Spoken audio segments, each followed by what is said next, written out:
The California summer of 1997 clung to Willow Creek like a damp, oppressive shroud. The air, thick with the scent of pine and dust, shimmered above the baking asphalt of Main Street. Cicadas hummed a relentless, drowsy tune, and the sun beat down on the sleepy town nestled in the foothills of the Sierra Nevada. Willow Creek wasn't a place of grand ambitions or bustling city life. It was a patchwork of small homes, a handful of local businesses, and at its heart, Redwood High School, a sturdy brick edifice that had stood sentinel over generations.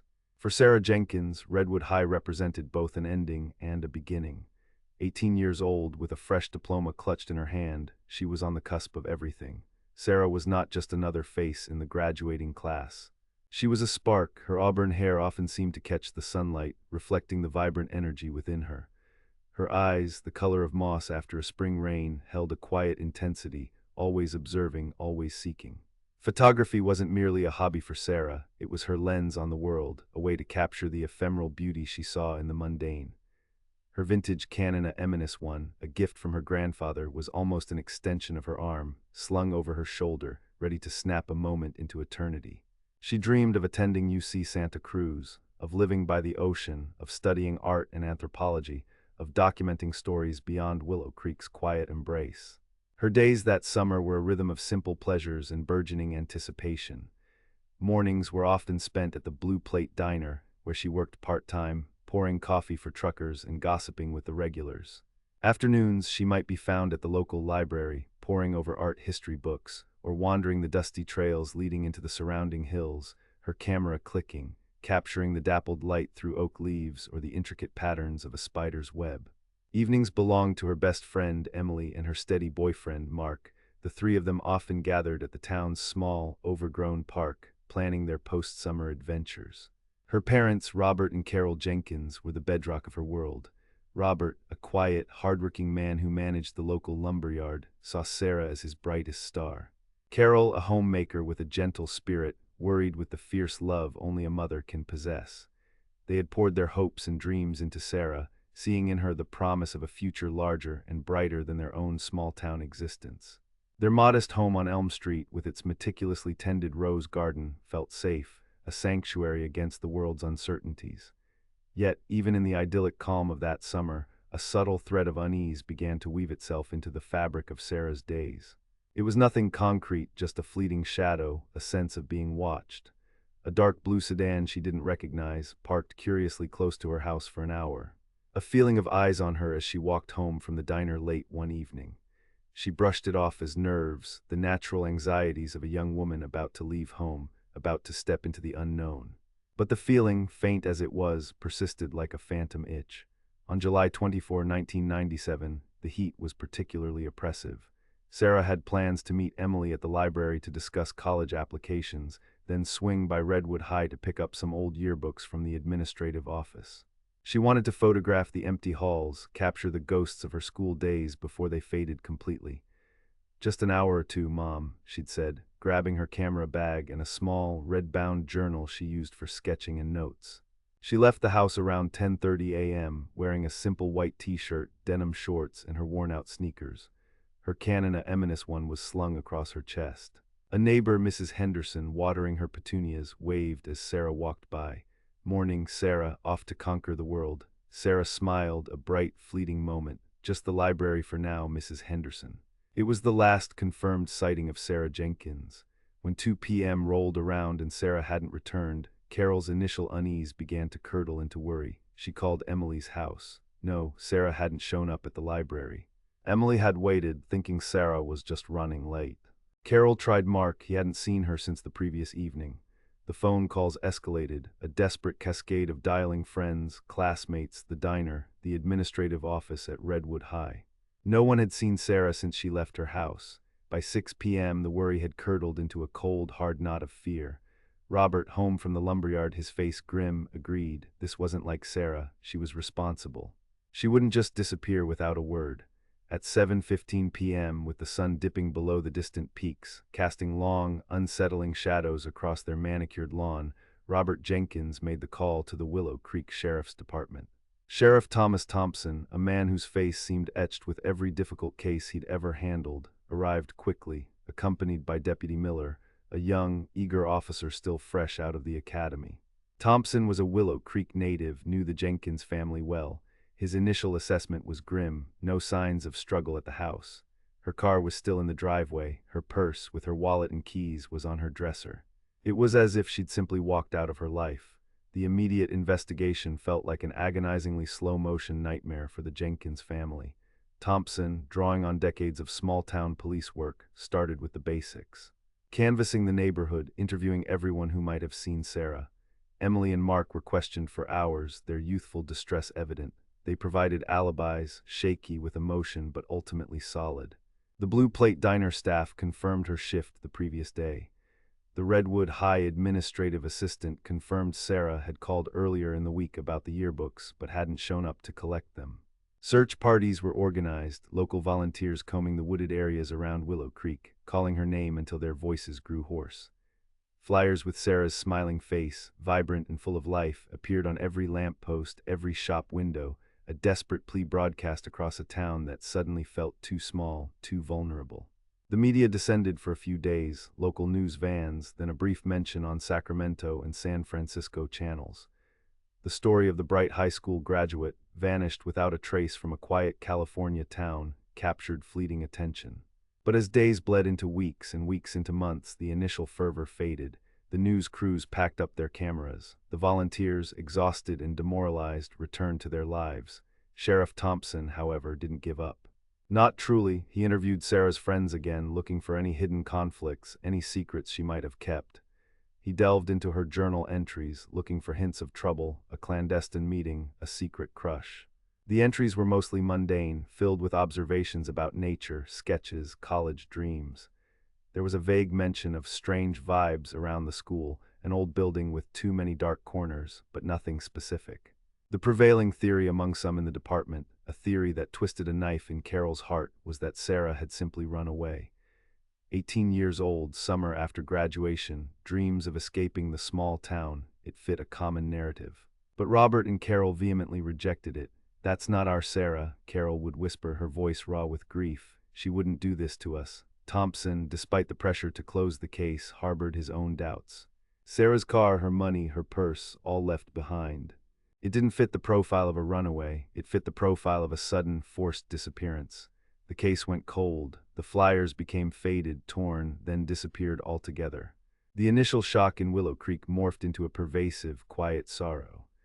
The Jenkins home, once filled with Sarah's laughter and the clack of her camera, became a silent mausoleum of what once was.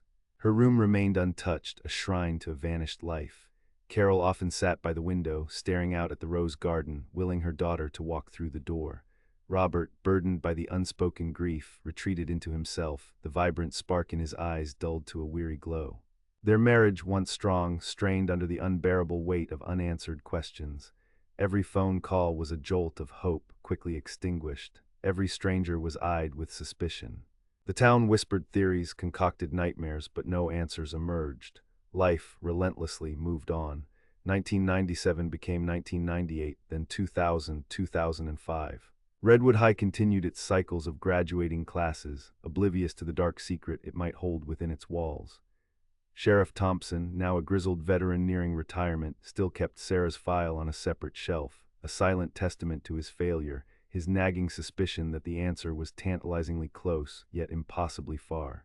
Occasionally a false lead would surface, a blurry photo of a girl resembling Sarah in another state, a cryptic tip from a desperate psychic, each one sparking a brief, agonizing flare of hope before dissolving into nothingness. 13 years crawled by. The summer of 2010 brought with it a familiar, stifling heat to Willow Creek. Redwood High, despite periodic upgrades, still retained much of its original structure. The old boiler room in the school basement, a labyrinth of rusted pipes and disused machinery, was slated for a much-needed asbestos removal and modernization project. It was a section of the school rarely entered, save for annual inspections by the maintenance crew and the occasional brave student on a dare. Arthur Finch, the school's long-serving head janitor, was overseeing the initial cleanout before the contractors arrived. Finch was a Willow Creek fixture, a quiet, unassuming man in his late 50s who had spent over 35 years keeping Redwood High pristine. He knew every creak in the floorboards, every hidden crawl space, every forgotten corner. Students and staff alike saw him as a benign, almost invisible presence, a man who loved his routine and his solitary work. His wife had passed away years ago, and he lived alone, his life seemingly confined to the school and his small, tidy home. On a sweltering Tuesday morning, as Finch methodically cleared out decades of accumulated junk from the dusty corners of the boiler room, his mop bucket clanging against the concrete floor, he noticed something peculiar. Behind a stack of old, water-damaged encyclopedias and a forgotten stack of discarded gym mats, an area that looked like a rough, makeshift wall had been erected against the main concrete structure, almost perfectly camouflaged by grime and shadows. It wasn't part of the original building plan. Curious, he used his crowbar, prying at the loose plywood and crumbling plaster. The wall gave way with a groan, revealing a small, dark recess, barely large enough for a person to squeeze into. A stale, metallic smell wafted out. Finch shone his flashlight into the murky void. His heart gave a jolt. There, tucked away, obscured by decades of dust and cobwebs, lay a forgotten, heavy-duty duffel bag, the kind used for sports equipment. It was worn, discolored, and strangely pristine considering its hiding spot. He pulled it out, the fabric feeling strangely stiff, almost heavy. He unzipped the bag. Inside, carefully wrapped in a faded, old t-shirt, was a worn leather camera bag. His hands trembled as he opened it. The sight within sent a cold spike of dread through him. A vintage Canon A-1 camera, its lens cap still on, and beneath it, a small, red-bound journal. The camera, the journal, they were instantly recognizable from the old missing persons flyers.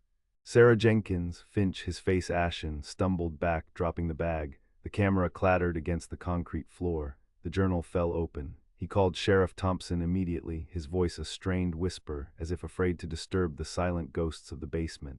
The news hit Willow Creek like a thunderbolt. Sarah Jenkins' belongings found. The school basement, 13 years later. The world held its breath. Sheriff Thompson, though officially on desk duty, raced to Redwood High, his heart pounding with a mix of dread and a desperate, almost unbearable surge of vindication. Deputy Miller, now Captain Miller, was already on scene, setting up a perimeter. The boiler room was sealed, transformed into a meticulous crime scene. Forensic teams from the state lab were called in, their advanced equipment and techniques a stark contrast to the limited tools of 1997. The discovery was everything Thompson had always suspected. The duffel bag, though old, yielded microscopic fibers. The camera, remarkably, contained a partially exposed roll of film. And the journal, the red-bound journal, was the true key. The film was sent for immediate development. The first few frames showed typical Sarah Jenkins scenes, sun-dappled trees, the quiet beauty of Willow Creek, Emily laughing. But the last 3 frames were different. Blurry, out of focus, they seemed to be taken in haste or in darkness.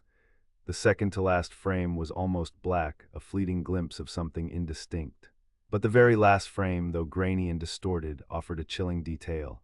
A section of what appeared to be the school basement, dimly lit, and in the foreground, unmistakable, a pair of dark, sturdy work boots, their tread distinct. And beside them a flash of something green, a janitor's uniform. The journal provided the narrative. Sarah's precise, elegant handwriting filled the pages. The entries confirmed her unease about the dark blue sedan, her intention to photograph the school's old architecture.